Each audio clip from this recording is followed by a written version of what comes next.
spot. Oh shit, the cops! Be cool, fool. They ain't gonna roll up. All they want is fucking donuts. So why the fuck he keep looking? I guess to get his life cooking. I just came home, ain't trying to see central booking. Oh shit, now he looking in my face. You better haul ass, cause I ain't with no fucking chase. So lace up your boots, cause I'm about to shoot a true motherfucker going out for the loot.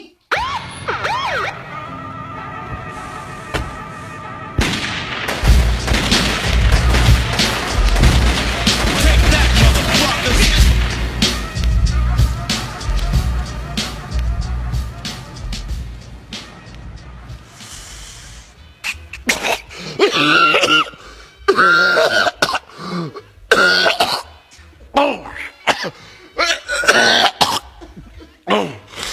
Damn, what the shit, boy? Hit this cheek.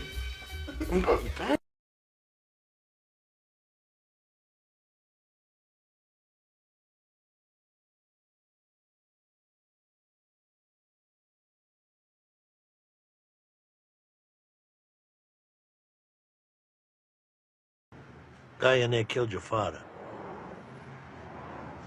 What the fuck are you talking about?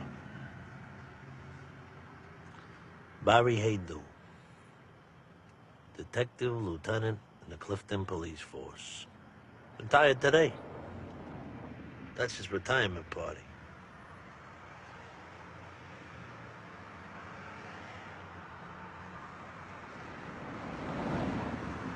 Everybody always told me he was a fucking cop. I thought he was dead. My mother can't even talk about it. Did the hit for Jilly Ruffalo. Jilly and your old man were in the can together. Jilly stabbed your old man's cellmate to death. So when your old man got paroled, he tracked down Jilly. Took out his eyes so bad he couldn't even put a glass one in. Loyal, your old man. That's what I heard. Some guy's eye. They hit my dad right outside my house, right? He was bringing home a crib for me? Yeah. Well, no, he was outside the house, but he wasn't carrying a crib. He had a bunch of TV trays. Could have been a crib just as easily. Did it on contract. Made a lot of money over the years. So how come he's still fucking walking? Because he's been useful. He's outlived it. As of his cute little ceremony this afternoon. Is that him? With the sombrero on? No, you can't tell from here. Well, maybe. Maybe it, yeah. Yeah, probably. Hey. Nice house, apparently. Say he paid cash for it. Good luck. Hey, Joe. Okay. You know I'm a police officer. Uh-huh. Engraving on this watch says you retired today. You remember Dickie Moltisanti? No. No? Is that what you said? Is he a friend of yours? He was my father. Look, I don't know who told you I had anything to do with the death of your father, but their information is faulty. Or they are deliberately not telling you the truth. Are you inferring that you didn't take cash from Jilly Ruffalo to whack my father while he was carrying a TV tray for me to watch TV? I don't know anybody named Ruffalo. You're being set up. He's lying to you, whoever he is. Wouldn't make any difference. What do you mean it wouldn't make any difference? He wants you dead. All right, look. I got a boat. It's a Sea Ray 230. It's almost brand new. I didn't kill your father, but you could... You don't want a cop kill on your head! And what if they won't pull over, TC? I'm not gonna take on a limo in this car. No problem. I'm sorry. Put him outside. I'm sorry. I'm sorry. What are you gonna do? Pull over! Police! Police? In a Ferrari?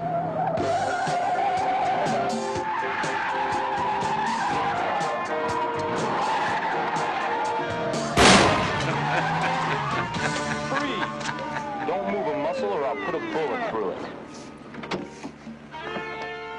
Special Investigator Finneday. You're under arrest. What's the charge, officer? Speeding, reckless driving, endangering another vehicle, and impersonating an officer. Where do you think it's going? Oh, couldn't be better. You two are terrific. As soon as they come through the door, we're gonna nail them. Oh, shit. I missed my game. Again. Fucking loser. Now Reese will have to lead the guys to victory. Who's Reese? Kenneth Reese, he was my backup quarterback at the academy, and he's been waiting for a chance like this since 1963, and now he's got it because of you. A true story of murder, madness, and the mafia. Written by Gene Mustaine and Jerry Capisi. Performed by Victor Bevine. Prologue. It was about 6 p.m., already pitch black out, and one of those wet, stingy snows was coming down hard. Mr. Todaro parked his car in the street in front of the crew's clubhouse. He was an older gentleman, 60, I think. What was about to happen to him was, well, to me it was something out of Auschwitz. Roy had ordered Freddie, who was like Roy's servant, to lure Mr. Todaro to the clubhouse by making him think Roy had a used car to sell. But actually, Roy was going to kill him, so that the man's nephew, a friend of Roy's, could take over Mr. Todaro's film production business. Roy was always available for this kind of work. After the first few, I think he started enjoying it. Anyway, it's dark and it's snowing, and as expected, Mr. Todaro sees Roy's guy Freddie waiting outside and says hello. They start walking toward the clubhouse. Now, there is a picture window with Venetian blinds next to the doorway, and as Freddie's walking, he sees someone inside the clubhouse pinch the blinds and look out. All he sees is the person's eyeballs. It's eerie, and he begins to quiver. He knows Mr. Todaro is going to die, but he's never seen Roy DeMeo murder before. Mr. Todaro goes in first. There is a living room off the hallway that leads to the kitchen. As soon as Mr. Todaro is past the opening to the living room, Freddie is startled to see someone he knows, Chris, leaping out into the hallway with a butcher knife in his hand. It was almost a balletic move. Chris, by the way, was the first kid to join Roy's crew. At the moment, he doesn't have any clothes on except for his jockey shorts. He always worked in his underwear because he didn't want to bloody his clothes. Freddie starts to wet his pants. He believes Chris is going to stab him, but no, Chris just grabs him by the arm and wings him out of the way. "You, over here," he says. Freddie then sees Roy DeMeo coming out of the dark from the other end of the hall, just gliding along, and he's got a gun in one hand and a white towel in the other. He just glides up and shoots dumbfounded Mr. Todaro in the head, and before the man even hits the floor, Roy is wrapping the towel around his head to prevent the blood from spurting all over. Then Chris comes over and stabs Mr. Todaro in the heart, many times. That stops it from pumping blood, Roy tells Freddie, who's still shaking. The murder only takes a few seconds, but of course they're not done yet. They're going to make Mr. Todaro disappear. Some other kids in Roy's crew appear from somewhere, and they all drag Mr. Todaro's body across the kitchen and into the bathroom, where they put it in a bathtub. Now, before they begin cutting Mr. Todaro up, they have to wait 45 minutes or so until his blood congeals. Dismemberment isn't so messy that way, Roy tells Freddie, like Freddie was a medical student. So they wait. Maybe they even ordered a pizza, I don't know, but we do know they did that once while waiting. One of the men waiting actually lived in the clubhouse. The others called him Dracula, and not just because he had silver hair and a deep voice. As I indicated, Mr. Todaro was one of those freelance jobs that Roy and the crew did. There were a lot of those, but normally they were out making money for a gangster named Nino. You knew Nino was a gangster as soon as he walked into a room. He was a murderer too, but did not do as much killing, and so far as we know, was not present for any of the dismemberments of the clubhouse. Neither was Dominic, who was the guy Nino used to collect his cash and keep an eye on the DeMeo crew. When Dominic was a little boy, Nino practically stole him from his father. Dominic went on to be a Green Beret war hero in Nam and was a tough guy, but he did not have a killer's eyes. Roy and his crew, they all did. Eventually, Mr. Todaro's body was taken out of the bathtub and placed on either a tarpaulin or one of those swimming pool liners they sometimes used. Then Roy and his crew sawed the man apart, put him in garbage bags, and took him to the biggest dump in Brooklyn. It was like a disassembly line. None of Mr. Todaro was ever seen again. This butchery went on all the time. It was systematic. The system was, almost ceremonious. And they used to talk about the kick they got from it, the high, the power. They used to say killing made them feel like God. Of all the horrifying stories about Roy DeMeo and his crew, the murder of Mr. Todaro is the one that stays in the mind of FBI Special Agent Arthur Ruffles. While telling it in the main conference room of FBI headquarters in New York City, Ruffles, a former high school teacher, rose to his feet to mimic the killer's movements. His audience, other agents, their boss, and the authors of this book, was spellbound. The room felt colder than before. Ruffles had transported us to a charnel house. They were the scariest people we've ever seen, he continued, sitting down. Just in Roy's crew, there were 5 people you'd have to call serial killers. This was in the fall of 1989. It was our first major interview for a story we came upon while researching a previous book on John Gotti, the ex-hijacker who bludgeoned his way to the top of the underworld and became a household name because of his winning streak in courtrooms. Poking into Gotti's past, we found a transcript of a conversation secretly recorded by FBI agents in which Gotti's brother Gene said he and Violent John were afraid to take on Roy DeMeo because Roy had an army of killers. At the time the comment was made, only a few cops and residents of certain neighborhoods even knew the crew existed. But who were these people so notorious in their malignant realm that even the Gotti brothers were afraid? And what had they done? Out of the search for those answers comes this story about the most foul and prolific gang of murderers in the modern history of the United States. The Roy DeMeo crew was the coming together of an uncommon union of killing spirits. Roy and his followers killed for profit, for revenge, and finally, for fun. Many of their victims were themselves criminals, but many others were innocents who simply strayed into their merciless path, or who committed particular acts, such as insulting someone in a bar, that agitated the hairiest triggers anyone would want to encounter. Jules Bonavolanta, supervisor of the FBI's organized crime squads in New York, opened that first interview this way. We speculate this group killed in excess of 200 people. A great many were just innocent people who got in the way, who just wandered in, who just happened to witness something. In other words, wanton killing, with no remorse. Officials of the FBI, the New York City Police Department, and other agencies that eventually joined forces and tried to put the DeMeo crew out of business faced monumental obstacles because witnesses to some of the murders never came forward and because so many victims, such as Mr. Todaro, were never found. The gang was unique not just for its violence, but also for its pedigree. Some of the most important members were still teenagers when they joined. One was a champion race car driver. One had taken and passed the cop's entrance exam. Another's brother was a cop. One more was the product of an upright Jewish family. His brother was a doctor. The gang's leader was smart enough to be a doctor, and his favorite uncle was a prominent New York lawyer. This story will tell who the gang members were, how they got together, how they killed, and how they were brought to justice, one way or the other. It also is the story of many of their victims, including a teenage beauty queen, a college student, and a father and son, short of money and long on naivete. The saga unfolds across a raw and treacherous landscape that stretches from Kuwait to Beverly Hills and from New York to Miami, and against the background of a ponderous criminal justice system that frequently misfired, and not just because of the usual bureaucratic nonsense. Some heroic cops and prosecutors battled the DeMeo crew, but some cops not so heroic aided and abetted it. 2 men that Special Agent Arthur Ruffles mentioned while describing the demise of Mr. Todaro, Nino and Dominic, are central to the story. Nino's full name was Anthony Frank Gaggi. He was what Roy DeMeo wanted to be, a top mafia gangster. His roots extend to Lucky Luciano and the dawn of organized crime in America. Strictly speaking, Dominic was Nino's nephew, but son was closer to the truth, for better and for worse.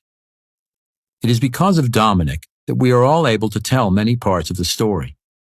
We met him in an elevator at a federal courthouse. In our earlier book on John Gotti, he was mentioned in one paragraph in which we described him as a thief, loan shark, and drug addict. The characterization came from a legal document. "So you're the guys that called me a thief, a loan shark, and a junkie?" he said. We were happy there were cops in the elevator with us, and that he began to smile. "There's more to the story," he added. It was the first few seconds of eventually hundreds of hours of conversations with Dominic Montilio. They were conducted in separate cities around the country and at prearranged times on the telephone. He never refused to answer a question. As with the other sources for this book, he was not paid any money. "All I want is for someone to lay it out the way it was," he said at the outset. "Then maybe my kids can understand what happened to me." All the characters in this book are, or were, living people. Almost all their conversations come from hundreds of interviews with one or more of the participants, or from some 500,000 pages of official documents, public and secret. A few are based on what people recall being told. As memory is never really completely infallible, no nonfiction book can be. But we have endeavored to make this one as true as experience and judgment enable. The land is full of bloody crimes, and the city is full of violence. The prophet Ezekiel. Only the dead know Brooklyn. Thomas Wolfe. Part 1. Love and War. Chapter 1. Uncle Nino. Dominic grew up in a house dominated by his Uncle Nino. It was a roomy house, but not fancy, just a rectangle of bricks the color of dried blood, sandwiched between others like it on an ordinary street in Brooklyn, New York, the borough of churches and homes. The Gaggi clan, mostly one generation removed from Sicily, occupied 3 floors but shared a common kitchen and a common wariness for the world beyond what they called the bunker. From 1947, when he was born, and on through the Eisenhower years, Dominic lived there with his mother, another uncle, his grandparents, assorted aunts and cousins. But Uncle Nino, who had an opinion about everything, was always the boss of the bunker. Early on, Dominic's father had lived there too, but he was a drunk and a bum and had run away when his son was about age 3, or so Uncle Nino always said. To outsiders and little boys, Nino Gaggi was a successful car salesman. With no children of his own until his nephew was 9, he was affectionate and attentive, if always aggressively and profanely blunt-spoken. "Your dad was a drinker. He treated your mother, my sister, like shit," he would tell the boy. Growing up, Dominic sought particulars, but Uncle Nino always blocked inquiry with further condemnation. His mother Marie was gentle, but not much more forthcoming. She would say her husband was a good man, but they had a hard time living together, and the marriage just never worked out. "Next question, please." Once in a great while, though, she gave up a biographical detail. So her son came to know his father, Anthony Santamaria, a popular boy from the neighborhood, who served in the Army Air Corps and then fell in love with his mother after coming home a hero from the war. When Dominic began showing some athletic ability, his mother also gave him a tiny silver boxing glove his father had given her. It was inscribed, Army Air Corps Boxing Champ, 1943. The boxing glove became a cherished memento because, in time, Dominic recalled his father only as someone recalls a few scenes from an obscure play seen years before, and therefore has trouble deciding what the storyline was. His earliest memory was of the boxer coming home one night, tweaking him on a cheek, then stumbling into the bathroom and puking like a baby. Bombed out of his mind, Dominic concluded, as he and the memory got older. The second memory was more a sequence of scenes, probably from his 4th year, 1951, sometime after his father left the bunker, when they were allowed to see one another on Sundays. His father was living a few blocks away, back home with his parents, but after Dominic was dropped off, the reunions usually led to the Magic Lantern, a rowdy local tavern where the Army Air Corps champ defeated all comers bare-fisted for money and drinks. Dominic never forgot his father telling him during one of these jousts that he would prefer living with him, but it was impossible so long as it meant living with Uncle Nino, too. "He wants me to do things I'm against," he said. "Like what?" "Some things you can't understand yet." Anthony's brother-in-law and estranged wife threw fits when they heard about the Magic Lantern. Consequently, Dominic never spoke to his real father again. The boxer stayed in the neighborhood a while and occasionally his son saw him walking along. But as his Uncle Nino and Mother Marie had instructed, he crossed the street and avoided him like the man had chicken pox. The boy felt terrible, but his mother said life is terrible sometimes. The man is a fucking bum, Uncle Nino added, bouncing the little Gambino on his knee. I'll take care of you now. Obviously, Dominic was too powerless to protest and too ignorant of family history to wonder if this was the right course for his life. Antonino Gaggi came to life on a hot-tempered summer's evening in 1925. He was the third and last child of Angelo and Mary Gaggi, who lived in a cold-water walk-up on the Lower East Side of Manhattan, a brawling area of immigrant angst. In time, his first name became Anthony, but its original form yielded his nickname, Nino. Some avenues on the Lower East Side were known by letters, so it also had a nickname, Alphabet City. The Gaggis lived on 12th Street near Avenue A, and the neighborhood's noisy hub, Tompkins Square Park. Angelo Gaggi, a placid man from Palermo, ran a barber shop. His iron-willed wife was a sweatshop seamstress who quit work to stay at home with Nino and her other children, 2-year-old Marie and 1-year-old Rosario, later known as Roy. It was a hard life in a hard neighborhood.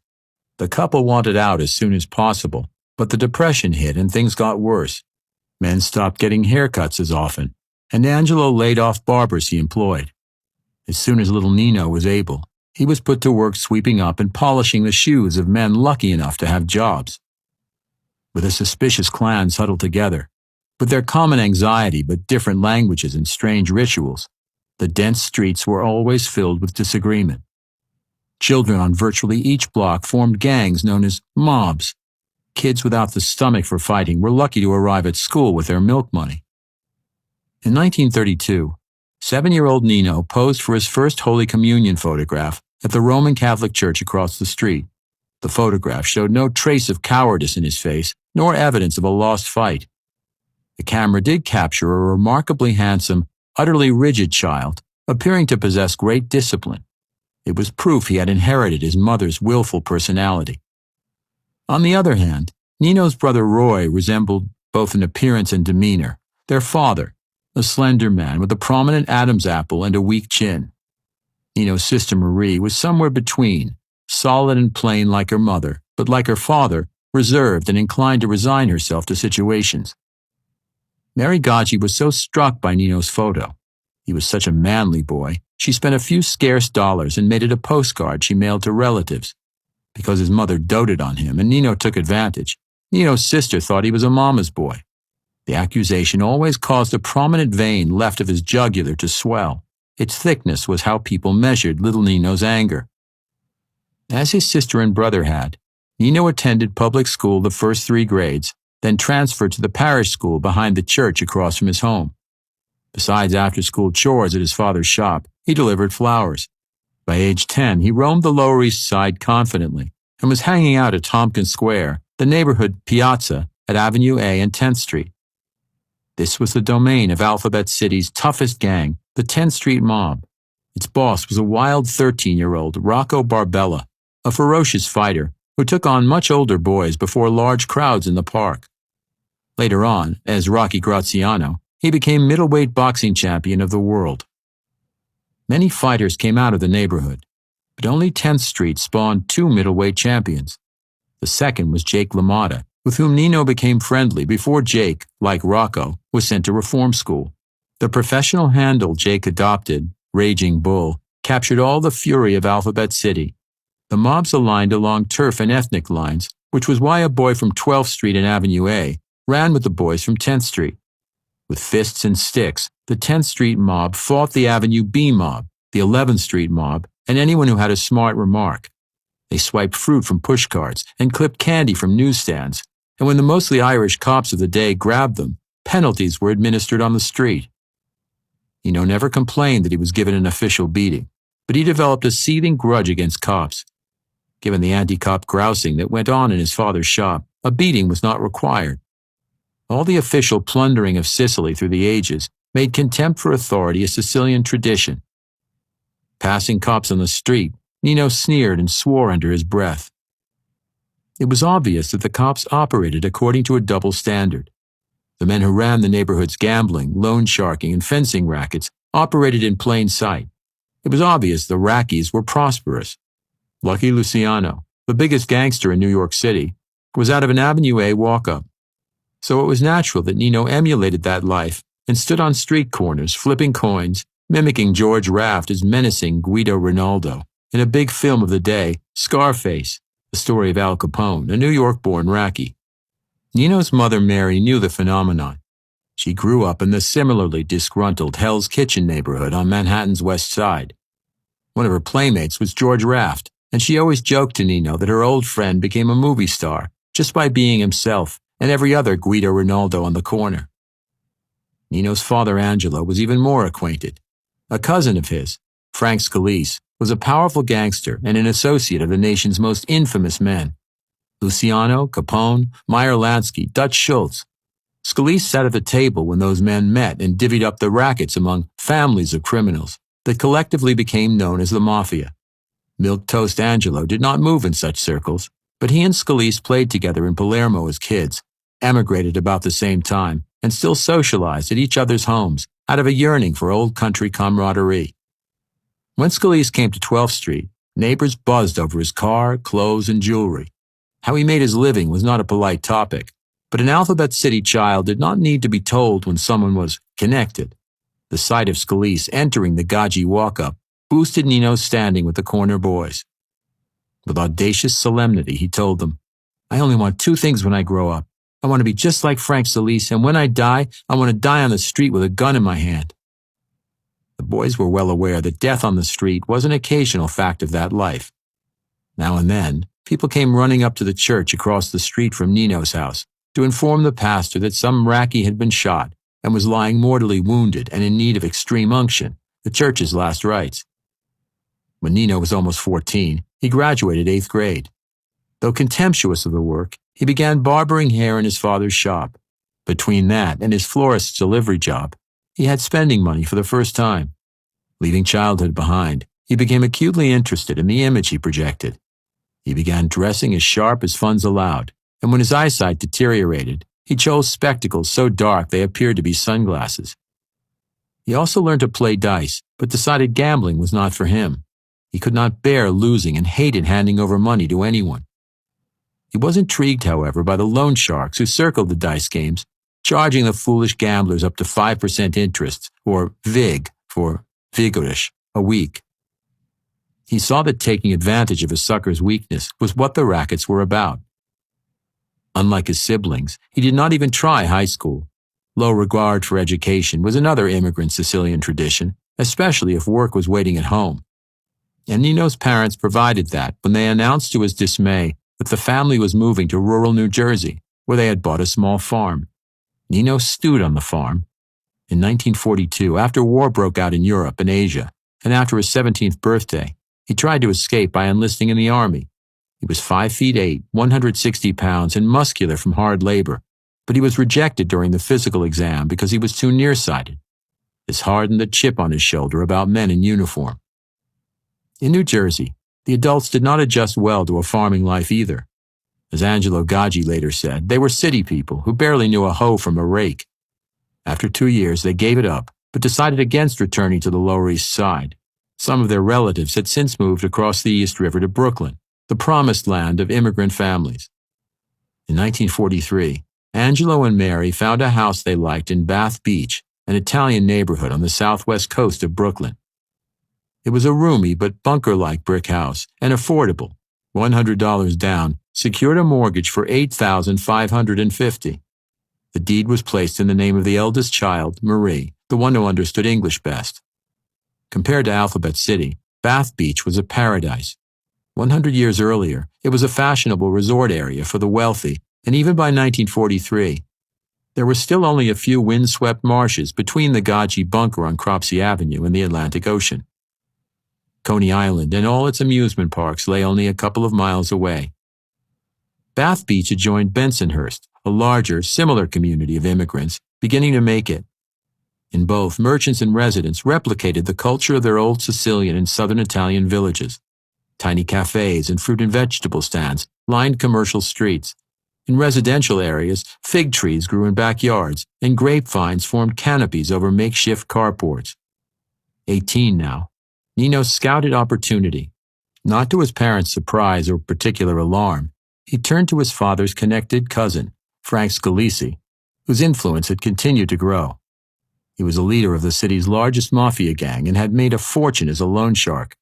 His customers included many top politicians and union officials. So Nino got a job on a truck dock. In hardly any time, he was a supervisor. He hated it as much as the farm, but worked hard and added 10 more pounds of muscle. He bossed older workers with confidence and never tolerated sloth or tardiness. Angelo Gaggi opened up another barbershop, and his wife and daughter got work in a dress factory. His other son, Roy, who had enlisted in the army but was sent home after a training camp injury, sold peanut dispensers to local bars. Roy had grown up in the shadow of his younger brother and would stay there. Over the next 2 years, Nino cultivated his connection to Scalisi.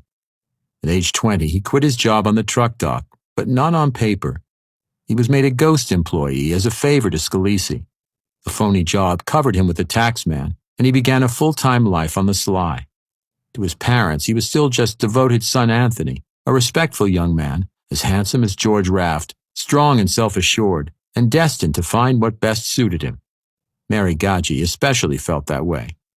Like her brother, Marie Gaggi had matured into an attractive person, brunette and shapely. When the neighborhood men came home from war in 1945, she fell in love with Anthony Santamaria, a local legend whose boxing skills were regularly on display in barroom exhibitions. Nino was scornfully unimpressed. His childhood friends Jake LaMotta and Rocky Graziano were now marquee professional fighters, not barroom hacks. He derided Anthony Santamaria as having no future. The boxer was just a delivery man for a butcher shop.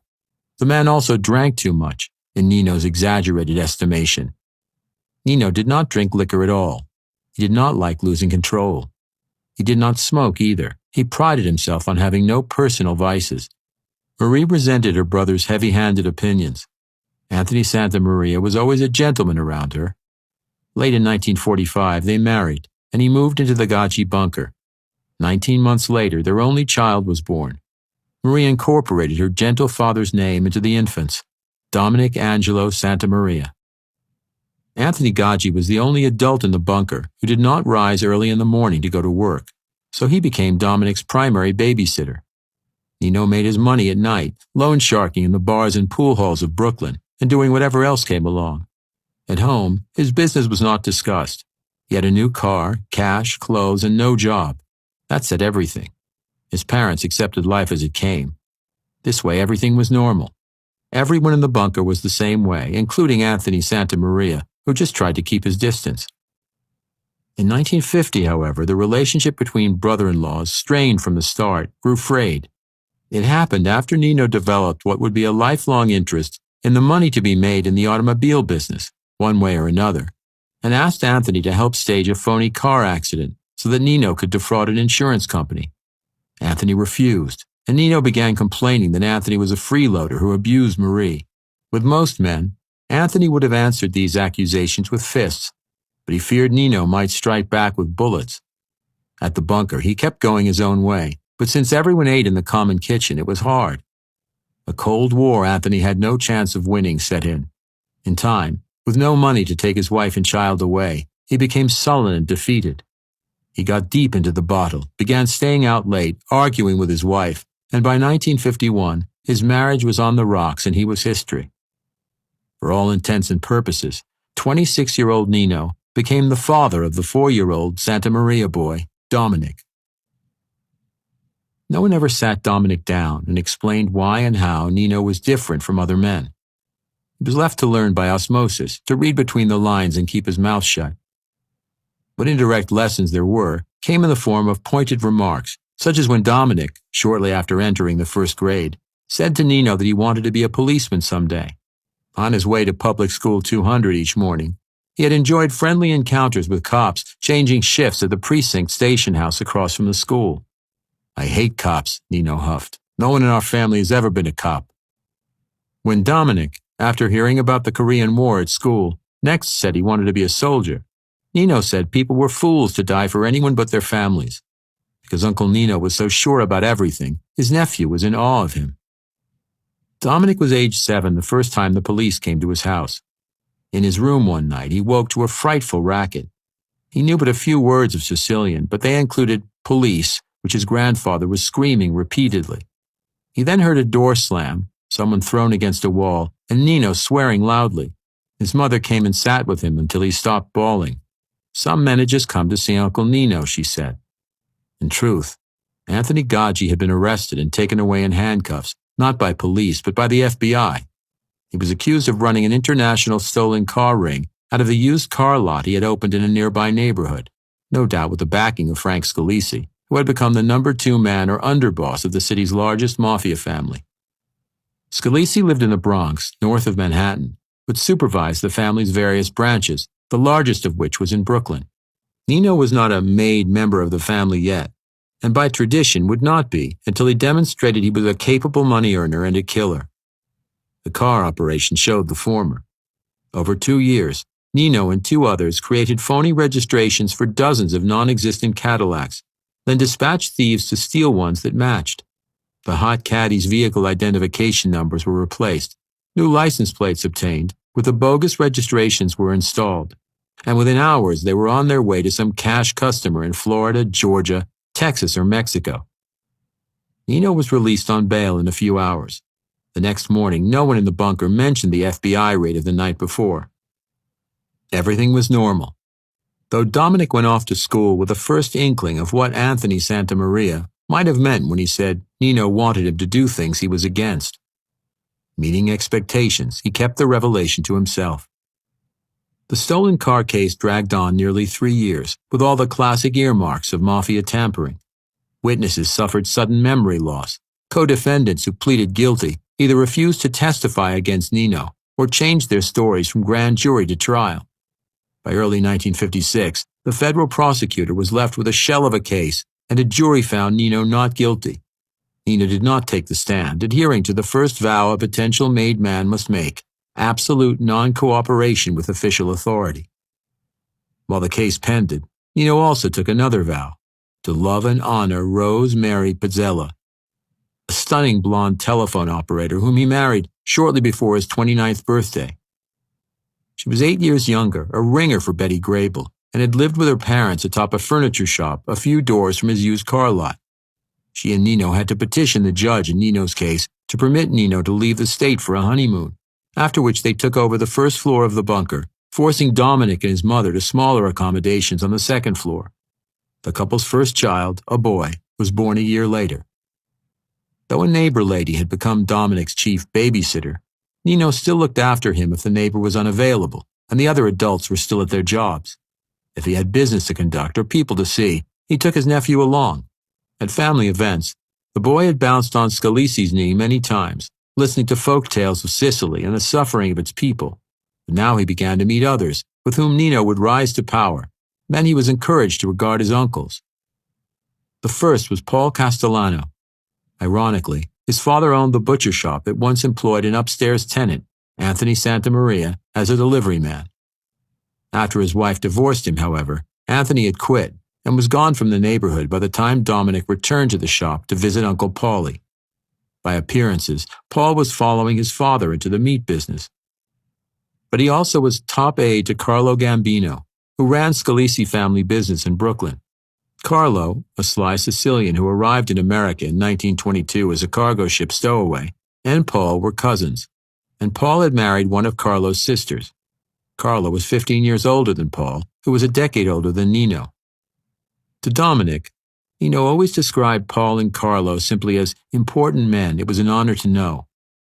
Several times, Dominic joined them and others for afternoon espresso, and by the way the men seemed to defer to Uncle Carlo, a quietly spoken man with a notably large beak, he sensed that Carlo was almost as important as Frank Scalise. Once, as one of these sit-downs ended and Dominic said goodbye to Carlo, Nino described him as a smart boy with the speed of a deer. The boy never forgot Carlo's reply. Smarter like a fox, so that's good. The fox recognizes the traps. But the deer? It's better to be a lion than a deer. The lion scares away the wolves. If you are a lion and a fox, nothing defeats you.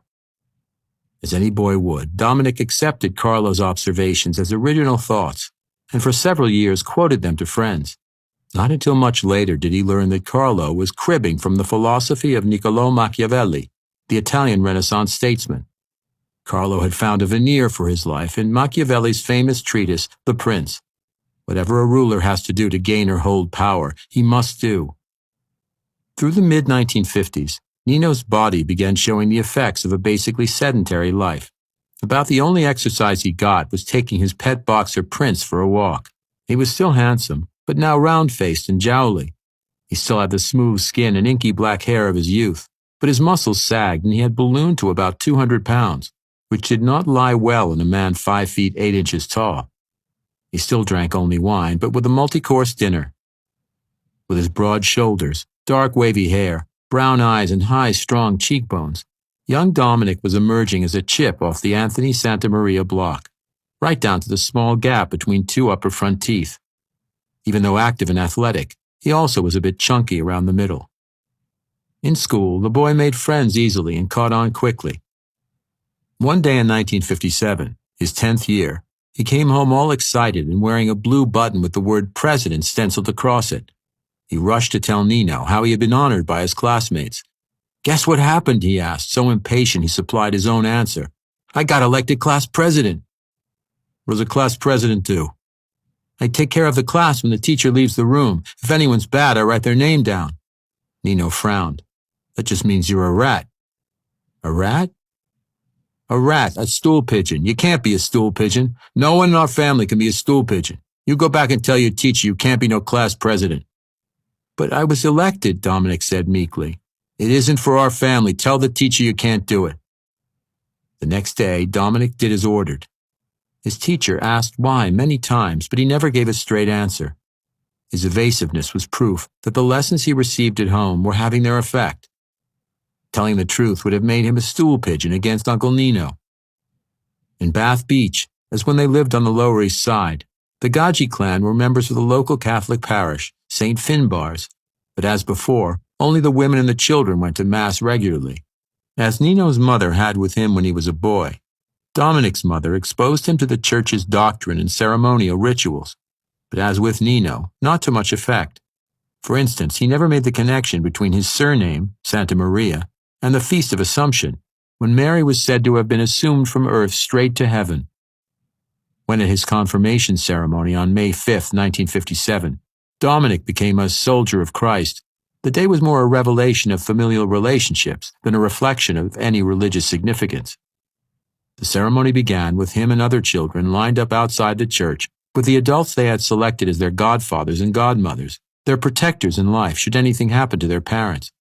Home movies show that the man Dominic had chosen was wearing a nifty charcoal suit, a red silk tie, and a red carnation, and that he was fidgeting with his dark glasses as if nervous. Nino Gaji had not been in St. Finbarr's for some time, but when a drum and bugle corps signaled the ceremony's start, he put a godfatherly arm around Dominic Angelo Santa Maria and marched inside. Even though Dominic had begun to notice, after the family got its first television set, that Uncle Nino always cheered the villains, his mental picture of his godfather was still blurred. A few weeks after the confirmation ceremony, however, it was brought violently into focus by a sequence of events.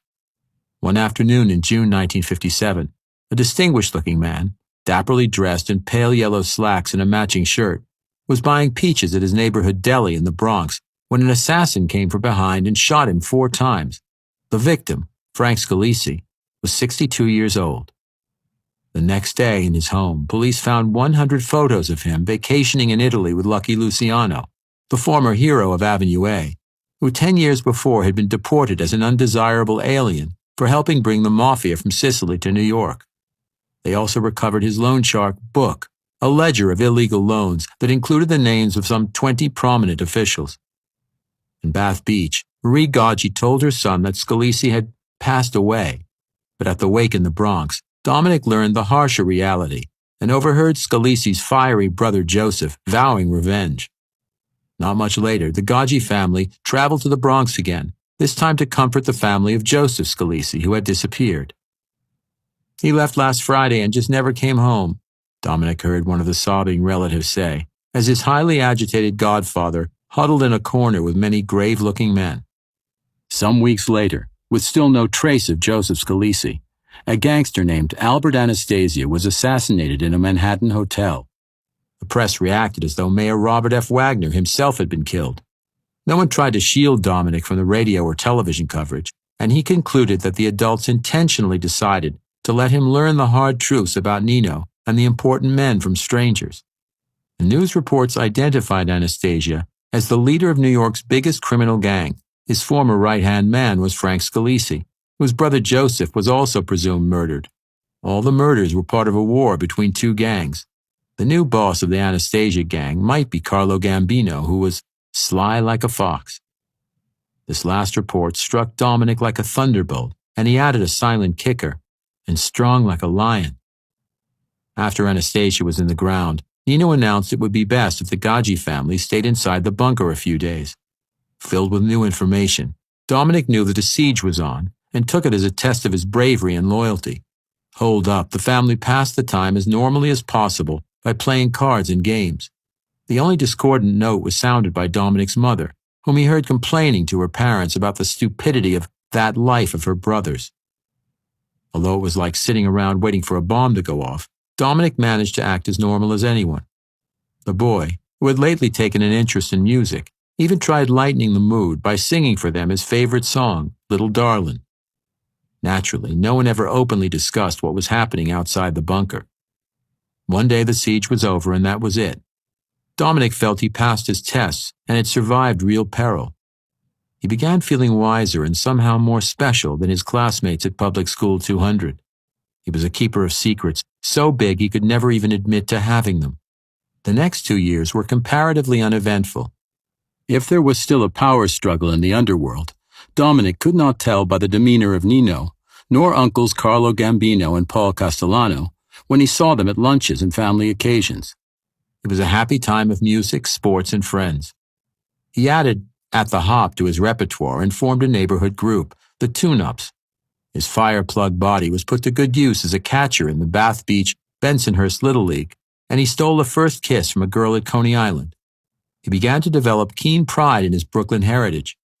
He had come along at the peak of the borough's fame. People from Brooklyn were making it big in every walk of life. He had heard Nino say many times, "If they're not from Brooklyn, they're farmers," and he adopted the cocky saying as his own. Only cool kids came from Brooklyn. When Dominic turned 12, however, his mother announced stunning news. She intended to marry Anthony Montilio, a man she had been dating, and move out of Brooklyn. Dominic liked his future stepdad. Like Anthony Santamaria, Anthony Montilio was an Army Air Corps veteran. He had taken the boy sightseeing to West Point and given him a football. Still, the news was breathtaking. After the marriage, the couple was buying a house in Levittown, 30 miles east on Long Island, and she might even have a baby. As the shock wore off, Dominic began looking on the move as an adventure. Without hearing her say so, he knew his mother was happy to put some distance between herself and that life of Nino's, where people were killed or just disappeared. Though silently attracted to one aspect of Nino's life, the daring uniqueness of it, he decided some distance was probably good for him too. After his mother's marriage, she asked him to use the name Dominic Montilio when it was time to enroll in another school. Because he did like his stepdad and wanted to please his mother, and although he was not legally adopted, he agreed. The new family left for Levittown in the summer of 1960, unaware that Nino was about to revenge a personal loss, close the books on an underworld power struggle, and become a made member of what was now the Gambino Mafia family, all in one vicious stroke. In October, a lawyer for a gangster named Vincent Squilanti told newspaper reporters that his client was missing. Squilanti was president of the trade group representing the city's private commercial waste cartel, and had been identified as a major drug dealer in testimony before the United States Senate Racket Subcommittee in Washington. In Bath Beach, however, he had also been identified as the man who shot Frank Scalisi and then lured a revenge-minded Joseph Scalisi to the same fate. Officially, the disappearance remained a mystery, but many times over the years, Anthony Gaggi gave this account to people he trusted. "We surprised him in the Bronx. who shot him in the head, stuffed him in the trunk, then dumped him for good. Nino and his accomplices took the body to the basement of a building on 10th Street in Alphabet City, Nino's old neighborhood. There, in the building's furnace, the former member of the 10th Street mob cremated the man who killed his childhood hero. In Levittown, one of the nation's first post-war-style suburbs, Dominic Montillo became an all-American teenager. He delivered newspapers, flipped hamburgers at a McDonald's, hung out at the mall, played varsity football, and lost his virginity in a grassy field behind school. The only blemish was a period during his freshman year when he rebelled against his stepfather's authority and began ditching school. After much pleading from his mother, he began to behave, but had missed so many classes that he'd spent the next 3 years making up credits. During that time, his mother gave birth to 2 children, Stephen and Michelle, who grew up not knowing their busy older brother had a different father. The activity Dominic enjoyed most was his music. His voice was now low and mellow, and at 14 he joined some other boys who had performed at dances and weddings. They called themselves the Four Directions. They liked the songs of black singers, and that became their hook, white boys who sounded black. One night, they tried out a new song in a shopping center alcove that simulated an echo chamber. 2 doors away, the owner of a liquor store chain was impressed. He offered to back them with money for stage clothes and expenses. In weeks, the boys were looking aces and singing in popular Long Island nightclubs, warming up crowds for concerts by the Shirelles and Little Anthony and the Imperials, premier black groups of the era. The Four Directions began getting stars in their eyes. Anthony Gaggi, however, tried to keep Dominic's feet on the ground. The music business is a rotten, dirty business, he would say during family reunions in Brooklyn. I don't care about the business, just the music, Dominic would reply to no avail. The Montillos and the Gaggis got together nearly every Sunday, particularly after Nino's father Angelo died of a heart attack in 1962. The Montillos always went to Brooklyn because Nino hated driving on the busy Long Island Expressway. Marie Montillo put up with it because otherwise she would never see her mother, now living alone in the apartment above Nino and Rose. Her husband Anthony put up with it too, for Marie's sake. Dominic thought his uncle's attitude about the music business was hypocritical. The musicians he was meeting were saying that mafia people were making moves on the music industry. He believed it because some Italian-American singers he regarded lightly seemed to be on the radio all the time. They were proof it was possible to manufacture a hit out of a bad song. All it took was enough cash to grease a disc jockey's palm. The Four Directions were certain of stardom when, after an audition, a record company agreed to record a song a friend had written, Tonight We Love. The words were original, but the music was a knockoff of a Tchaikovsky piano concerto. Sales were modest, but the record got the group into another studio, where they sang backup vocals on an album by Mitch Ryder and the Detroit Wheels, a popular group. The album included a big hit, Sock It To Me, but the song Dominic liked most was A Face in the Crowd, for which he did the vocal arrangement. Friends said it was a fitting song because Dominic had impressed them as so unusual in one regard. Moving from singer to athlete to student to McDonald's grill man, he seemed to take on a different persona at each stop. It was not just the clothes or the uniform that changed. It was the body language, speech, and manners. His friends called him a chameleon. One night, the Four Directions got giddy on Thunderbird wine and decided to crash Carnegie Hall in Manhattan. The 45-minute drive sobered them up some, however, and they decided to just hang outside the Carnegie entrance. Doing so, they noticed an overhang that reminded them of the echo chamber created by the alcove at the shopping center where they sounded so good, and the liquor distributor discovered them. It was an omen. Tonight We Love, the boys began, straining their voices, banging Tchaikovsky's notes against the concrete and steel. As they continued, a few people stopped and applauded. But as a concert crowd poured out of the theater and swelled around, they suffered stage fright. They stopped singing and ran off.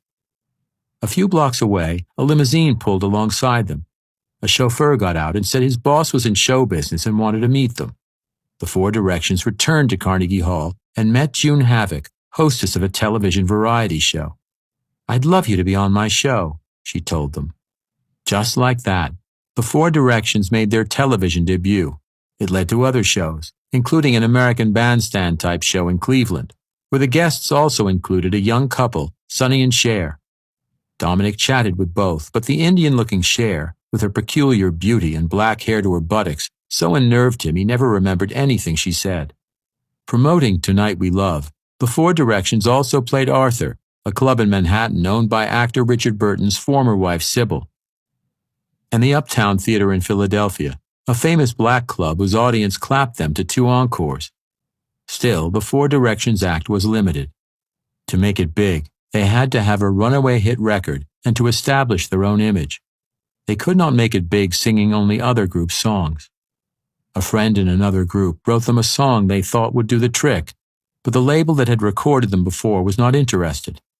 The limited success of Tonight We Love was not enough to overcome the perception that all they were was a warm-up act. Dominic believed the real reason was that 4 other Italian-American singers for the label, the very hot Four Seasons, did not want it promoting potential rivals. Believing the group just needed one more break, Dominic asked Nino for help. He thought that with one telephone call to Uncle Carlo, Nino could make it happen. He believed Carlo already controlled a record company in New Jersey. In the clubs, he had heard such stories, and in newspapers read more. He felt guilty invoking his blood connection to that life, but not too guilty. He did have talent. All we need is this one little push, someone to make the record, he told Nino. I don't think that business is for you. I told you it's not the business, it's the music. All they do in that business is drugs and women. It's not for you, forget about it. The patronizing attitude was infuriating. Dominic raised his voice against Nino for the first time. Who are you telling me what's good for me? You came here with your hat in your hand. So it would be cooler if I was a murderer and ran around the streets being a loan shark, is that it? Nino moved closer to Dominic. I think you should watch what you say. Loan shark is okay. Professional artist, forget about it. You better leave now or I'm going to pop you in the nose. Dominic left the bunker angry and humiliated. He detested everything his uncle was and himself for trying to use him. The Four Directions stayed together another year, but never went any farther than they had already gone. In their disappointment, they began to resent each other. They bickered over who had the best voice and the number of leads each sang. When Dominic was 17, they disbanded. That same year, 1965, Dominic graduated from MacArthur High School in Levittown. Frustrated by the dead end of his musical career, he wanted something new and dramatic, but had no idea what. Angry at Nino and sour on New York, he wanted to run off, but had no idea where. He had the ability for college, but not the desire or discipline. Bitterly, he declined Nino's offer to help him get a job. Adrift, he found work on his own, an assembly line job at the Grumman Aircraft Corporation. Meanwhile, a friend joined the Army Reserves and began telling Dominic about an elite unit, the Green Berets, the Army had recently formed. The Berets were superstar warriors. At the time, in Vietnam, they were helping put down a communist revolution. It sounded exciting to Dominic, daring and unique. He also had a heroic self-image and was genuinely, if naively, patriotic. Moreover, he was spontaneous. On Valentine's Day 1966, he left Grumman in a defiant mood after arguing with the foreman. On his way home, he saw a recruiting center. He stopped and went inside. He walked past the Coast Guard and the Marines before locating the Army.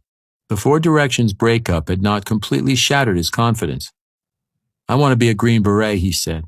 The recruiter thought he was joking and started to laugh.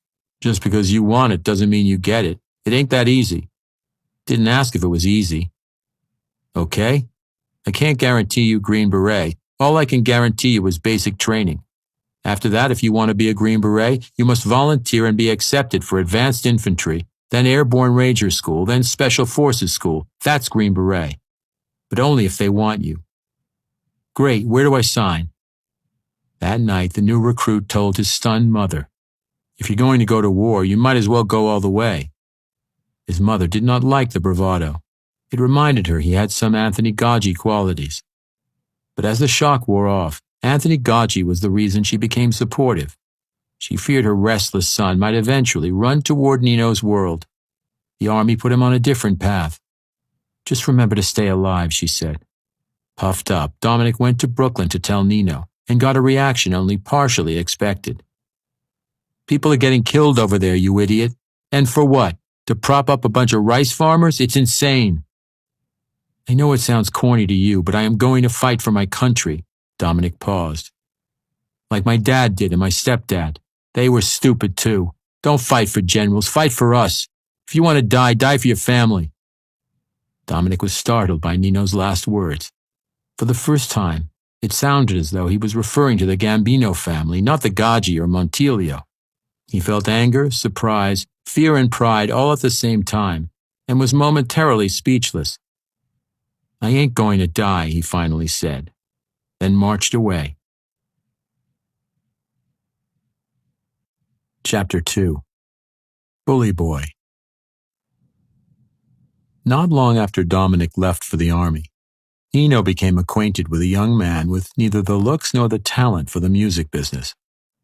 Roy Albert DeMeo had a lot of other qualities that impressed Nino, however: intelligence, energy, resourcefulness, and by age 25, a lot of experience with the things that interested Nino: cars, loans, and money.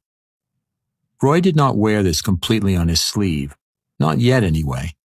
But deep down he also had a mean and bitter streak, a bully's heart capable of beating even more ruthlessly than Nino's.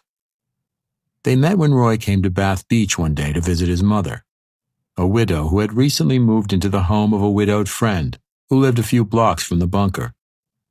Nino already knew of Roy, because Roy was already a minor criminal legend in certain parts of adjoining working-class neighborhoods east of Bath Beach, Flatlands, and Canarsie. Nino heard about him from friends in the much smaller Lucchese mafia family, which controlled tow truck companies, junkyards, and car theft operations in that part of Brooklyn, and which was historically close to the Gambino family because children of the two bosses had gotten married. Always on the alert for new business partners, as was Roy, Nino sent a message through mutual acquaintances for Roy to stop by the next time he was in Bath Beach. Roy did not need a second invitation. Anthony Gaggi was a made man in the Gambino family, the city's most important, and Roy was nothing if not ambitious and opportunistic. He did not intend to spend his life hanging out at junkyards, the horizon he saw with the Lucchese family. Roy also was a man who liked to keep up with the Joneses, and he made enough illegal money to afford it. In 1966, he left Brooklyn and settled in the suburban haven of Massapequa Park on Long Island, moving into a substantial home he custom-built on 3 adjacent lots on Park Place. He did a lot of the work himself, because among all his other still-developing qualities, Roy was adroit with tools. He lived there with his wife, Gladys, who was already regretting having married Roy 6 years before, but was also accommodating to it, and their children, who were about to number 3. It was quite a feat for Roy to raise the necessary couple of $100,000 to buy into exclusive Massapequa Park. Even if the house was not in the absolute best part of town, Massapequa Park was still where Carlo Gambino himself owned a country manor, to go along with his Brooklyn apartment. Roy drove by the old legend's house many times through the years, but as ambitious as he was, he never dared to drop in without an invitation, which never came because Roy was not even on the bottom of the totem pole yet. With his egg-shaped face, slicked back hair, and lumpy build, Roy looked more like an indifferent civil servant than a prosperous young gangster. But as many people already knew, it was hard to be indifferent about Roy. They either liked him or kept their distance, usually out of fear. Though overweight, Roy was incredibly strong and a wicked sucker puncher in a bar fight. He was also a criminal anomaly in that he was raised in an ordinary middle-class family, an extraordinary one once he went beyond his parents. His mother never worked, but his father, who died when Roy was 19, was a sternly law-abiding laundry company delivery man, whom Roy stopped getting along with once he hit his teenage years and set much higher financial goals for himself. Other relatives of Roy, however, were distinguished professional men. One uncle, a former top prosecutor for the Brooklyn District Attorney, was a professor at Brooklyn Law School. Another uncle ran a Buick dealership.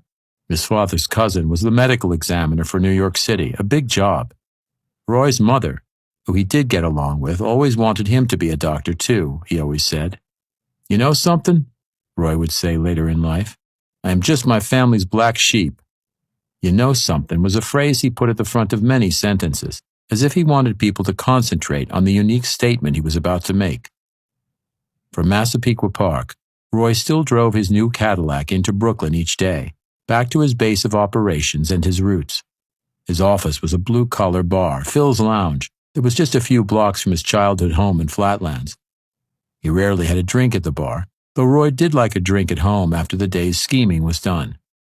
He also was a familiar sight at neighborhood hangouts like Benny's Candy Store, Jimmy's Restaurant, and a bowling alley for nostalgic Brooklyn Dodgers fans, Gil Hodges Lanes.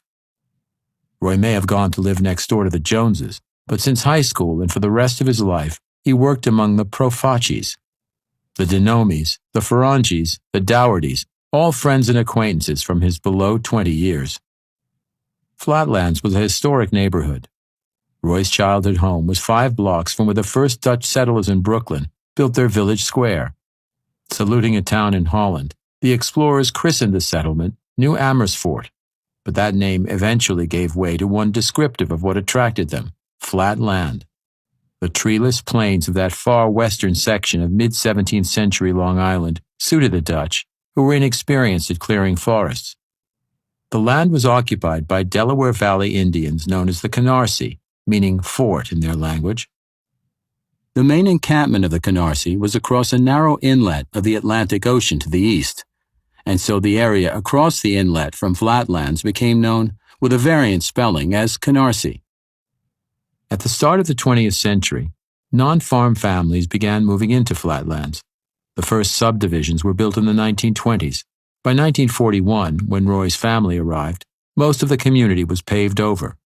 From Bath Beach, Flatlands was 7 miles northeast along the Brooklyn coastline and connected by roads built on original Canarsie trails.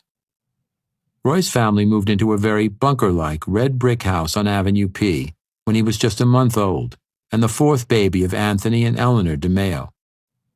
Their other children were a girl 2 years older than Roy and 2 boys, one 10 years older, the other 7. As in Nino Gaggi's case, as was common then, a few of Roy's relatives, an uncle, aunt, and 2 cousins, also lived in the house on the top floor. Everyone had been residing in Williamsburg, an older Brooklyn neighborhood directly across the East River from Manhattan that had been settled by their Neapolitan ancestors. Because of Roy's father's steady delivery job, the family was no better or worse off than most of their similarly employed and hard-working neighbors, mostly second-generation immigrants of Italian and Irish background.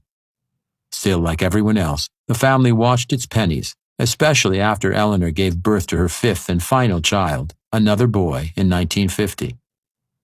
As Roy would, all the DeMeo kids took after-school jobs as soon as they were old enough. As Roy approached his 10th year, his second oldest brother, who was named after his father Anthony, took a job as a soda jerk at a popular local fountain. Anthony was nicknamed Chubby. He was short but very broad and muscular in the upper body from working out with weights. Everyone on the block loved Chubby and thought he was the most promising DeMeo kid. Roy's mother actually dreamed of Chubby becoming a doctor before Roy. Roy's father was putting away all his overtime so his namesake could attend college, a first in their branch of the family. They could only help one, and it was going to be Chubby. 16-year-old Chubby slipped Roy a free chocolate shake now and then, but not too often, because Roy was already grossly overweight. Other kids taunted him about it. "Hey, little fat boy, why don't you roll on over here?" Some of the older brats in the Ferrangi house, one door away, or the Duddy house across the street, would yell out at Roy as he left for parish school a few blocks away. Because of his weight, Roy was so slow of foot that sooner or later, most of the neighborhood's jerks got around to terrorizing him. A favorite game, especially if some girl was within sight, involved 3 or more morons sneaking up on Roy from behind. While 2 held his arms, a third pulled his britches down. None of this ever happened, however, when Chubby DeMeo was on the block. And even if he was off mixing shakes, some jerks were made to pay the price later. The more bulky Chubby got from lifting weights, the less Roy was bothered. Naturally, Roy began to idolize his powerful, popular brother. Roy's Roman Catholic parish school, St. Thomas Aquinas, was only 4 blocks from home. All the DeMeo kids went there until they were old enough for public high school. Roy was an inquisitive student, if a bit too talkative in class, and he got good marks. The school also tried to hammer home the values of religious devotion and patriotism, for God and country was carved into the school's cornerstone. Like Chubby, Roy was more patriotic than devout. In 1951, after war broke out in Korea, 17-year-old Chubby caused his parents worry by volunteering for the Marine Corps. Still, they were proud, and he was a dashing sight in his dress blues. Roy told friends of his plans to enlist too, but this changed when only a few months after Chubby set sail for Korea, 2 Marines in dress blues knocked on the door of the house on Avenue P and said Chubby DeMeo had been killed in action. The neighbors always talked about how there was never another happy day in the DeMeo home after that. Roy's mother stopped talking and sat weeping in her bedroom for 3 months. No one ever saw a smile on Roy's father's face again either. Roy was devastated too, but began to express his hurt in ways that surprised neighbors. At St. Thomas Aquinas, Roy began picking on the younger, smaller kids for no reason but the anger inside. He continued to get good grades, but he became a fat little bully boy. At home, neighbors began to hear violent shouting between Roy and his father Anthony. Roy's new ways were not the only problem. His father had instructed Roy to avoid all contact with 3 boys about his age who lived 2 doors away, the Profaci brothers. Their uncle was Joseph Profaci, a well-known mafia boss. On Friday nights, a lot of well-known gangsters came in Cadillacs to the Profaci home on Avenue P to play poker. Anthony DeMeo knew well of the Profaci crowd because one of his brothers, Albert, was a top prosecutor for the Brooklyn District Attorney and had tried to send many of them to jail. Roy owed his middle name to Uncle Albert. Roy, however, liked the Profaci boys and liked to sit on the stoop with them as all the gangsters arrived in their big shiny cars. They looked as dashing to Roy as Marines in dress blues once did. "That was my brother Chubby's mistake," Roy would say later on, "believing all that Marine bullshit." Roy's father slapped him a few times for violating his order not to hang out with the Profaci brothers, but the slaps were no match for the thrill Roy got watching the gangsters come and go. Besides, Roy's mother did not feel the same about the situation as her husband. She was good friends with the mother of the Profaci boys. The boys were not gangsters, she tried pointing out to him. In fact, all were smart students headed for college. In 1955, Roy graduated 8th grade and enrolled in James Madison High School, one of the city's best. Its graduates, determined to fulfill the dreams of their immigrant grandparents and parents, included 2 Nobel Prize winners, environmentalist Barry Commoner, writer Irwin Shaw, writer-producer Garson Kanin, and many other notables in their fields, including popular New York DJ Bruce Morrow, and several more writers and reporters, lawyers, politicians, and actors. The singer Carole King was 1 class ahead of Roy. Roy was slimmer now, but hardly svelte. His anger was more under control, but when unleashed in a street fight, it was something few classmates wanted to see. Roy scratched, gouged, kicked, did anything possible to get the advantage. All of that occurred outside school, however. In school, Roy earned good conduct, punctuality, and perfect attendance awards many times. Except for his father, he seemed to respect people with power. On his report cards, his teachers wrote that Roy was dependable, well-behaved, and cooperative. Some teachers even thought Roy was a bit of a brown-noser. Throughout high school, he was a room assistant and lunchroom guard.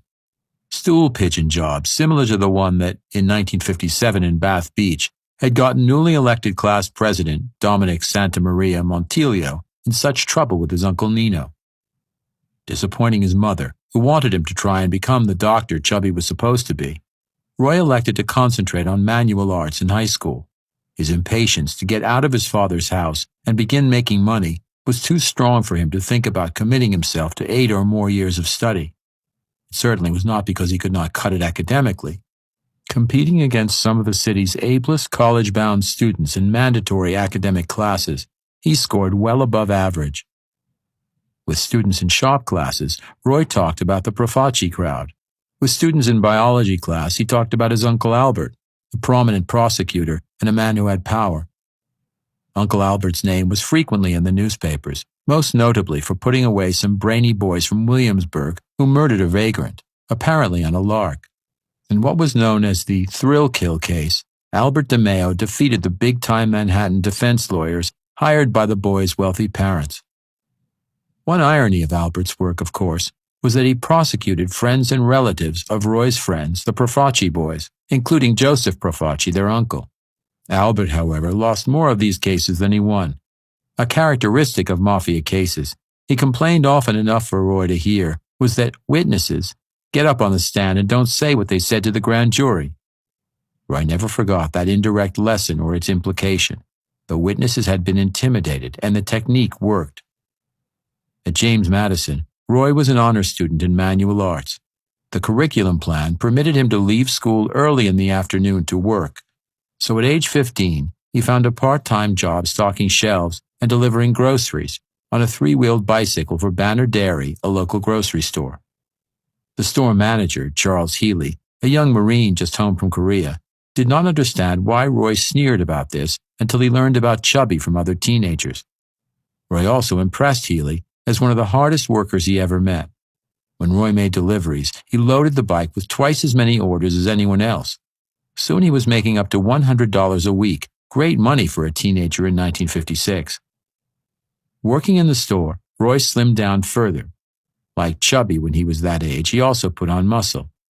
In the basement of Banner Dairy, he began weightlifting 100-pound cartons of Ivory Snow detergent boxes, the heaviest in the store.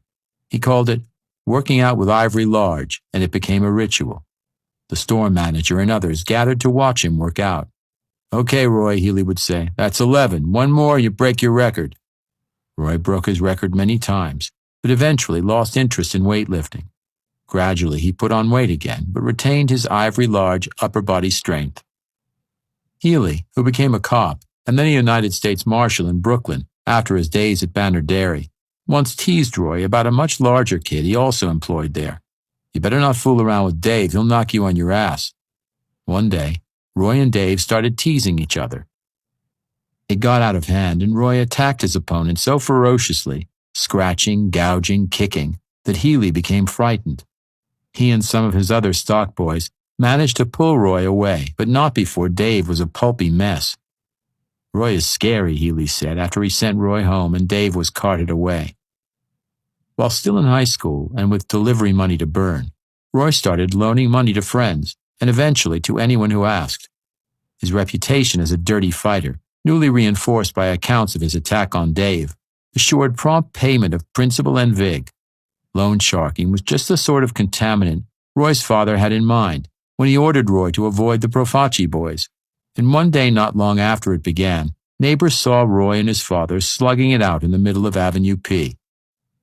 By his senior year, Roy was carrying cash around in brown paper bags and driving a not-too-used Cadillac. He was the star of the manual arts crowd at James Madison and would pick up the tab for beer bashes, which he enjoyed. He loved showing off his money. It made him feel powerful.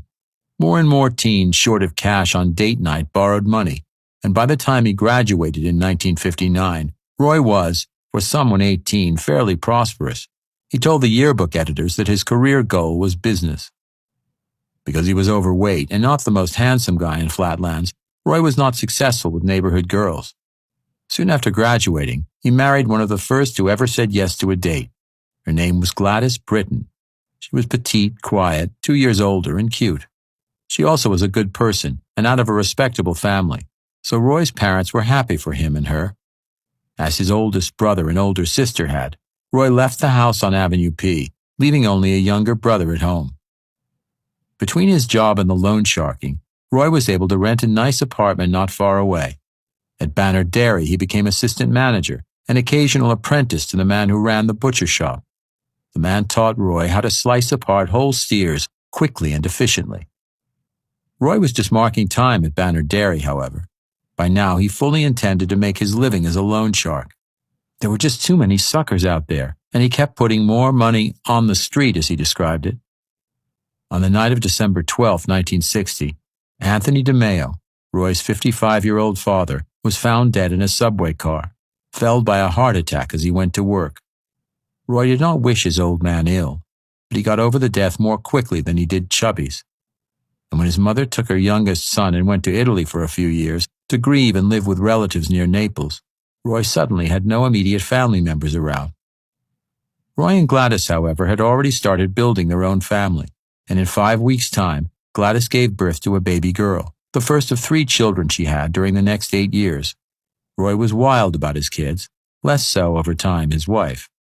They got married before they really knew one another well, a particular problem for her because, while she knew about Roy's loan business, she never meant to marry a full-fledged criminal, which is what Roy became during this time. She shut her eyes to it, however, and stayed married for the kids' sake and her own. Roy did provide, copiously. Roy began launching his career in crime from Phil's Lounge, the neighborhood bar a few blocks from his old home in Flatlands. With an eclectic assortment of friends, acquaintances, loan shark customers, and even some of the jerks who taunted him when he was just a slow little fat boy, Roy had been hanging out at the bar since graduating from high school. At one time or another, the crowd included the 3 Profaci brothers, the 5 Ferrangi brothers, the 3 Dougherty brothers, and the 3 Denomi brothers. All except the Denomis were from Avenue P. Some in the crowd, such as the Profaci boys, were actually college students and not around as often. Others, such as one of the Dougherty boys, had joined the police force, but John Dougherty still came around. His brother Charles tended bar once in a while. The group also included a future burglar, an electrical contractor, a tailor, a sportswear retailer, and in the case of one of the older Ferrangi brothers, Richard, a Hollywood actor in such films as Prince of the City and Serpico, but only after he got out of prison for an armed robbery conviction. Roy's best friend at the time was Frank Ferrangi, the future electrical contractor. Frank was interested in guns and had begun to collect them. He taught Roy about various weapons, and Roy would eventually become a collector too, in a more elaborate way and for different purposes, of course. Once he became interested in guns, Roy practiced firing them and became good and fast, especially after John Dougherty, who was police trained, showed him the finer points of the combat firing position. One of Roy's friendships showed that he was capable of sympathy for people who had been tormented as he was when he was young. He had gone out of his way to befriend one of the Denomi brothers, Frederick, who came from the wrong side of the tracks in Canarsie, an area known as Pigtown, because even in the early 1960s, swine farms were still prevalent there. Freddie was a mechanic at a Canarsie gasoline station, where Roy and others from Phil's Lounge bought their gas cheap. Freddie never made it past 4th grade because school doctors failed to diagnose a dyslexic condition that made it difficult for him to understand letters and numbers. Instead, they classified him as a slow learner and threw him in with students who were actually retarded. Some people, but not Roy, made fun of the lean and gawky mechanic because he never did learn to read or write, and because he sometimes acted like his synapses were not firing, the way some mentally disabled kids do. He was, however, a genius with cars. Unable to make sense of manuals, he still made engines purr and built new ones out of others' junk. Freddie was 12 days younger than Roy. His mother had died about the same time as chubby DeMeo. Roy invited him and his brother Richard, who was not much of a genius about anything, to stop by Phil's Lounge anytime. Roy's benevolence made Freddie a fiercely loyal friend. "Roy is the smartest guy I know," he would tell everyone. "I would do anything for Roy." The friendship had its rewards. Freddie had already done 2 years in jail for stealing a truckload of batteries. And he was not just a mechanic when Roy met him. He was a car thief, working for the Lucchese mafia men who ran the Canarsie junkyards. Freddie specialized in Volkswagens. Parts were scarce, therefore valuable. Freddie also stole motorcycles whenever he or any of a group of motorcycle hounds he rode with needed a spare part. The motorcyclists were known as the aliens of Pigtown. Through Freddie, Roy began meeting a vast new array of possible loan shark customers. Thieves, robbers, hijackers, all manner of lowlifes. Through Freddie, Roy even met some of the Lucchese mafia gangsters who ran the junkyards. He was not that impressed. Eventually, all these people made their way to Phil's Lounge, joining the cops, firemen, and other city workers from the neighborhood, who came to socialize and make a bet with the bar's bookmakers. For Roy, working this crowd was like shooting ducks in a pond. Soon he had so much money on the street and so much coming back on a regular basis that he quit Banner Dairy. From age 22 on, he never worked another legitimate day. He began stealing cars with Freddie, not because he needed the money, but to learn the business. Same thing with the break-ins he committed with a friend from the Avenue P crowd. Working the bar crowd, he also fenced stolen cars and other property. In time, he became a kind of concierge of crime in Flatlands and Canarsie, the person to see for this or that. Making his deals, Roy emphasized the making of relationships just as much. Relationships produce benefits beyond the immediate deal, he always said. "My business is just buying and selling," Roy began to say to Gladys and everyone else, including his mother, after she returned from Italy, and moved into the home of her good friend, Mrs. Profaci. who was a widow now too and living in Bath Beach. In 1965, Roy began demonstrating what was to be a lifelong paranoia about the Internal Revenue Service, the only arm of the law that really scared him. He could not just fail to file, as many criminals do, because he had already demonstrated a filing history while working at Banner Dairy. So Roy, through his relationships, worked out deals with a couple of friends who owned small businesses to carry him on their books as an employee. The trick was deciding how much salary to claim. The more salary, the more taxes, and naturally he wanted to pay the smallest possible tax. This became a trickier equation as Roy made plans to build a house in Massapequa Park. How to avoid IRS suspicion that his lifestyle exceeded his income while still chiseling every dime he could. At Gil Hodges Lanes one day, before the move to Massapequa Park, Roy sought out a former St. Thomas Aquinas classmate who was now an IRS agent. He asked how the IRS conducted net worth cases, how it proved someone spent more than they reported as income. How would you make such a case against a guy who said he made his money gambling?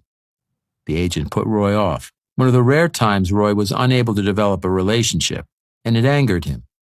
When he later ran into the agent at a wake for a mutual acquaintance, he loudly and sarcastically proclaimed to a group of mourners that stool pigeons were in the room and he was leaving. After building his house in Massapequa Park, and despite his worries about his fictional returns, Roy was the most successful 25-year-old that he knew, with the possible exception of Freddie DeNomi. With money made from stolen Volkswagens, Freddie had built a race car and become a star on the professional drag racing circuit. Late-night television commercials promoted the appearances of Broadway Freddie at local and national racetracks. He was making $100,000 a year. In 1966, after his first get-acquainted meeting with Anthony Gaggi, Roy set his sights on becoming a member of the Gambino mafia family. From his Uncle Albert's old stories and his contacts in the Lucchese family, he already knew a lot about its history. After winning the power struggle that followed the assassination of Albert Anastasia, Carlo Gambino had inherited an army of some 250 made men and at least that many collaborators. They controlled a network of gambling, fencing, and prostitution operations and held key positions with labor unions and trade groups in the garment, construction, food, and private sanitation industries. Men dealing drugs were ordered to stop or be killed. Carlo believed that the severe penalties attached to drug crimes pressured defendants to become informers. Since Carlo's takeover, the family's influence had spread like a virus. Carlo orchestrated schemes affecting everyday life in many ways, from monopolistic practices that added a few dollars to the cost of clothes and food, to the bid rigging, bribes, and threats that added many thousands to the costs of unloading ships and building skyscrapers. The racketeering produced cash for loan sharking. The family became an underground city bank for people unable to get legitimate loans. Carlo's men borrowed from him at low interest, then loaned the money out at high interest. Their books yielded regular income and business opportunities that fed the virus. Nino Gaggi was a good example. By 1966, he received hundreds of dollars a week in interest from loans to jewelry shops, truck companies, and many clients in the car world, repair shops, used car lots, gas stations, and automobile dealerships.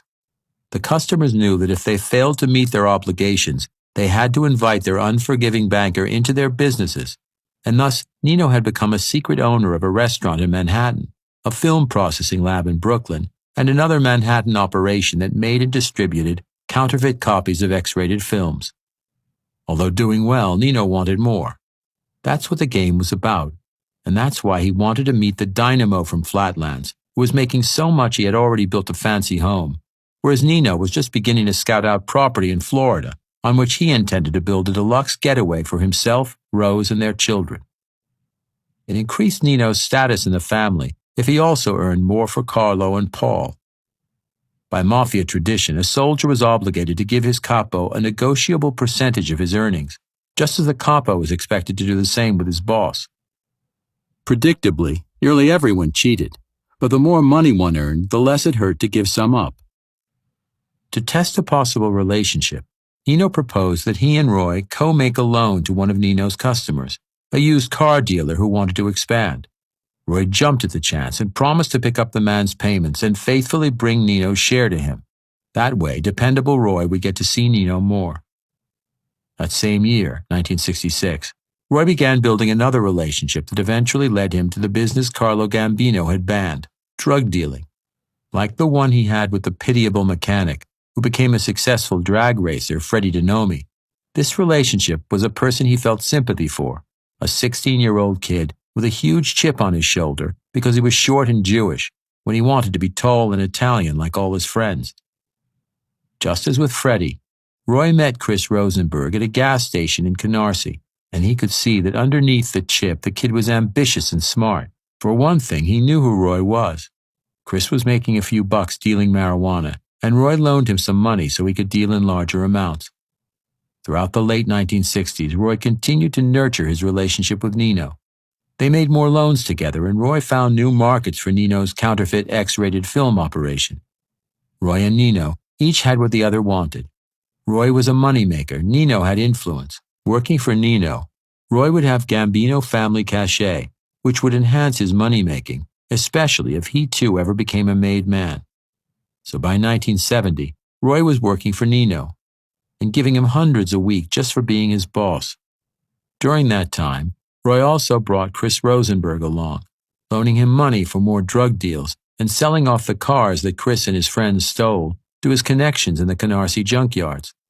Chris introduced his friends to Roy, and by 1972, Roy was the Fagin of Flatlands, with his own loyal crew of young drug dealers and car thieves. It was not all business, however. Roy and his young friends got together socially. They went to watch Broadway Freddie race and to Frank Ferrangi's farm, where they learned to shoot the guns Roy had begun collecting. His collection, which was more like an arsenal, included machine guns, automatic rifles, shotguns, and silencers for the handguns. Roy also invited them to Massapequa Park for barbecues, generally the only time Roy let people see him get drunk. None had ever seen a house like Roy's, at least not from the inside, where all the floors were marble. Roy now even employed a gardener and a maid, and the food and drink he offered were always top shelf. Like diminutive Chris, the young men closest to Roy were all good-looking characters, if in a dangerous sort of way. The contrast between them and Roy was actually remarkable. Where he was dowdy and lumpy, they were chiseled and sleek. Some years later, someone videotaped one of the elaborate barbecues, which were by then a DeMeo crew tradition. No one ever said Roy ever made amorous moves on his crew, but in the videotape, as he ate, drank, and swapped stories with his crew, he looked like a man who might pay handsome young men to hang around, not for actual sex necessarily, but for the hint and scent of it. Roy had begun cheating on Gladys with some of the barmaids who worked at his office in Flatlands. It began happening after Phil's lounge came up short of cash, and Roy stepped in with $6,000 and became the secret owner as the bar was reborn, the Gemini Lounge. On paper, the bar was owned by one of the Dougherty brothers from Avenue P, Charles, the one Roy was closest to. It was incorporated as Charlie D's, but before it opened, Dougherty, a horoscope fan, decided his astrological sign provided a better name. Another Dougherty brother, Daniel, helped out with the bartending, and so did another one of the Ferrangi brothers, also named Charles. Roy's new friends knew he was unfaithful because he bragged about it.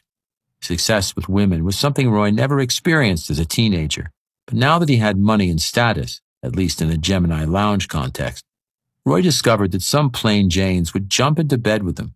Because his marriage was more one of convenience anyway, he never lost a guilty moment over these one-hour stands in an apartment next to the Gemini.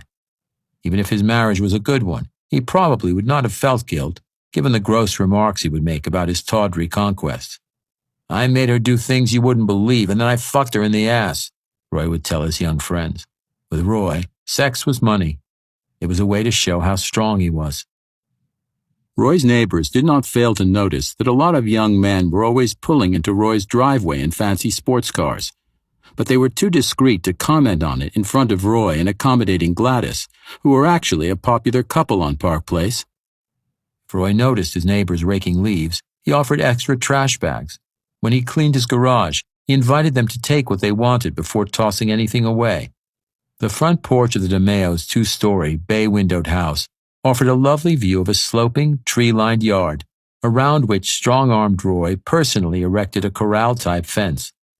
During holidays, the house was decorated inside and out, and an outdoor speaker system played seasonal music. Gladys, who loved being a mother, if not Roy's wife, marked every holiday with special batches of cookies for all the Park Place kids. The neighbors were also too polite to comment on the house's sophisticated alarm system, or the iron bars across the windows, or the irony of Roy saying he was going to his office when everyone else was coming home from theirs. His neighbors only saw the jovial, helpful side of dependable, cooperative, and well-behaved Roy. When the Haynes boy was struck by a car in the middle of the block, Roy was the first adult on the scene. He comforted the injured boy and took him to a hospital in nearby Amityville. Gladys told neighbors that Roy was still shaking when he came home because the Haynes boy was a playmate of their son Albert, who had inherited Roy's middle name, Roy's prominent lawyer uncle's first name. Roy kept saying he did what he did because that could have been Albert out there bleeding on the street, Gladys said. When some older boys began parking their cars around the corner from Park Place at all hours of the night and using the woods in a state park behind Roy's house for pot parties, Roy swung into action. With his German Shepherd watchdog Champ at his side one night, he went into the woods and confronted the teenagers. "I don't want any drugs in my neighborhood. Get the hell out and don't come back. Never." The neighbors figured the rumors about Roy, that he was a big racketeer in Brooklyn, must have reached the teenagers because they never did come back. Occasionally, Roy and Gladys hosted parties for everyone on the block. The biggest party every year was on the 4th of July and always featured an illegal fireworks display, which always drew a wink from the local cops. The next day, Roy would be out in the street, sweeping up Roman candle fragments. One year, a neighbor complained that some large rockets landed on his roof, and Roy promised to eliminate them the following year, which he did. Roy had to swindle a lot of money to support his life, but that was no problem. In partnership with Nino or his crew, or sometimes on his own, he was constantly panning the landscape for opportunity. For instance, in 1972, he joined the Borough of Brooklyn Credit Union, and within months had talked his way onto the board of directors. He soon showed some of his colleagues how they could earn something on the side by using the credit union as a laundering service for drug dealers Roy had met. With the others' connivance, Roy also dipped into credit union reserves to finance loans in his mushrooming book. Roy's book was still anchored in the car business, but it was soon to include a dentist, an abortion clinic, a flea market, and 2 restaurants. Unknown to Roy, someone in the credit union complained about what was going on there, and for the first time, Roy's name entered an official police file. That same year, an informant caused an FBI agent to place a sparse note in bureau files. 2 men known only as Nino and Roy had muscled their way into a company that processed X-rated films. It was the first time the name Nino appeared in any official file, too. Viewed from another angle, the note was even more significant. This newest scheme of Nino's and Roy's would lead Roy over the bridge, separating those who merely steal from those who kill. Nino had already crossed it.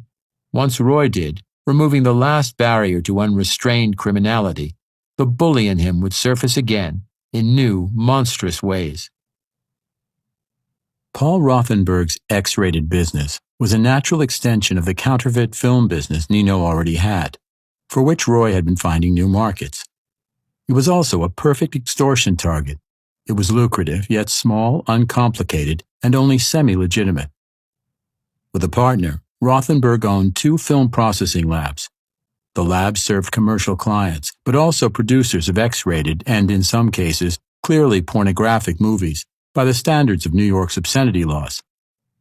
Rothenberg, age 43, had been arrested 4 times, pleading guilty in one case to possessing what a judge described as the worst type of hardcore pornography. He was believed to be the largest processor of blue movies in New York and charged as much as $30 per film. He lived with his wife and 3 children in a swank community on Long Island. One of Roy's loan shark customers told him about Rothenberg's business. On a spring day in 1972, Nino and Roy visited Rothenberg at his company's Manhattan headquarters. In the meeting, Nino would be the good cop, Roy the bad. Nino suggested to Rothenberg that with his and Roy's connections, they could help improve his business, if only he would make them silent partners. Rothenberg said no thanks and laughed. Roy then slapped him across the face, like Rothenberg was just a kid at St. Thomas Aquinas who had been disrespectful. In his hand, Roy also had a pistol from his collection. Rothenberg could hardly complain to the police, so he and his partner began paying Nino and Roy several $100s a week, the amount depending on the number of films they processed each week. Rothenberg hated being squeezed. A woman friend later told police she heard him arguing on the telephone once with someone he described as a partner who was taking too much money from him. "I just finished paying this guy off and he wants more," Rothenberg said to her. The arrangement lasted a year, until the labs were raided and Rothenberg and his partner, Anthony Arguilla, were arrested. The police took films they valued at $250,000, films with titles like Deep Throat No. 5. "We don't think we're doing anything wrong," Arguilla told police. "We're just making a living." Wrong or not, both faced several felony charges and heavy prison time. Nino and Roy instantly realized that they too were in serious trouble. If either Rothenberg or Arguilla decided to reveal how they were extorted. The day after the raid, Roy met Rothenberg at a diner and gave him $25,000 toward his legal defense. It hardly seemed appropriate under the circumstances, but Roy also gave him a gold lady's wristwatch festooned with diamonds and asked him to try and fence it. The watch had been stolen in a $1 million hijacking at Kennedy Airport a few months before. In a few days, after sifting records confiscated in the raid, the police came back to Rothenberg and Arguilla and asked about checks made out to Roy DeMeo and cashed at the Borough of Brooklyn Credit Union. "Business expenses," Arguilla said. "Extortion payments," Rothenberg said. Rothenberg then refused to say any more. Over the next few days, a Manhattan assistant district attorney called Rothenberg's lawyer to urge him to urge his client to cooperate. Rothenberg might help his own case if he gave information about a mafia extortion scheme. Several meetings to discuss the proposal were scheduled, then canceled, the last on Friday, July 27, 1973. That night, Roy called Rothenberg and scheduled a meeting on Sunday morning at a diner near both their houses. Roy told him he wanted his hot lady's watch back, but in reality, Nino had decided Rothenberg had to be killed and had ordered Roy to do the job. Roy had already demonstrated he was an earner. It was time to see if he possessed the other necessary made-man trait, the murdering one. Roy was more than ready to oblige. The murder would seal his alliance with Nino and put him on the Gambino fast track. So in Roy's mind, murder, like sex and money, became just a way to show power. At the diner, Roy sat in his car and waited until Rothenberg arrived in his. Getting straight to the task, he ordered Rothenberg out of his car at silencer-equipped gunpoint, marched him into an alleyway, and fired 2 bullets into his head with the calm of an executioner. No muss, no fuss, no mistakes, no guilt. Rothenberg's partner, Anthony Arguilla, was boating when the murder occurred. In interviews with detectives, he made statements that were proven to be lies. He denied even knowing Roy, but detectives tailing Roy after the murders saw them meet twice. Arguilla knew his partner was thinking of cooperating, but Arguilla had decided it was safer to keep quiet, which he continued to do. When police questioned Roy, he told them only his name and address. With Arguilla afraid for his life, Roy was confident the case would go no further, and it never did. Roy's partner, the man known only as Nino, was not even identified. For 32-year-old Roy, the murder was an epiphanous moment. He tried explaining it to his young followers. You know something? After you kill someone, anything is possible.